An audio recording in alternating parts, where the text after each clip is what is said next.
ওকে, আমি আবার একটুখানি থাম্বাটা আঁকা শুরু করলাম।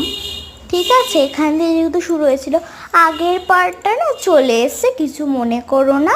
যাই হোক, আমি এখান দিয়ে আঁকাটা শুরু করলাম। এবার আমি ভালো করে এঁকে নিচ্ছি, একটুখানি মন দিয়ে তোমরা প্লিজ একটু দেখো। থাম্বাটা আমি করে নিলাম। ঠিক আছে, থাম্বাটা আমার ঠিক মতো না সমান হয়নি, একটা তাড়াহুড়ো পড়ে গেছিলো। তো যাই হোক, ওইটাকে তোমরা প্লিজ একটু সমান করে নিও, তাড়াহুড়োর জন্য হয়নি। আচ্ছা, আমি অমনি করে নিলাম। দেখো, কতদিন বাদে ওদের একটু মুখ দেখলাম, তারপর আবার মেঘলা করে গেছে, বুঝে গেছে ঝমঝমিয়ে বৃষ্টি তো নামবেই। এরপর আমরা দেখে নিই কী করব। মানে এইটা তো হলো, এবার আমরা 3তলার যেই রথ, ওইখানের দরজা তো আমাদের করতেই হবে। তো আমি তোমাদের দেখিয়ে দিচ্ছি।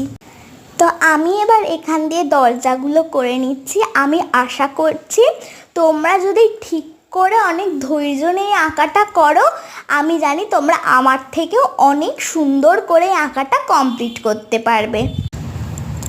আমি এখান দিয়ে দরজাটা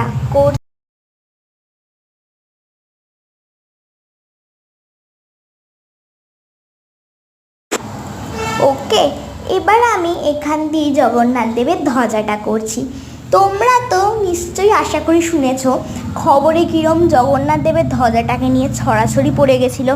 কি নাকি একটা শকুন যখন জগন্নাথ দেবের ধ্বজাটা খসে পড়ে যাচ্ছিল, সেই সময় একটা শকুন বা চিল মুখে নিয়ে ধ্বজাটাকে নিয়ে উড়ে গেছিলো, এই সবই।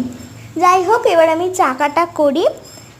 তো চাকাটা থেকে তোমরা পেছন দিকেও না এমনিভাবে করে নেবে। ঠিক আছে, তাহলে একটু সুন্দর লাগবে দেখতে। ওকে, এবার পার্ট 3-তে যাবো। টাটা।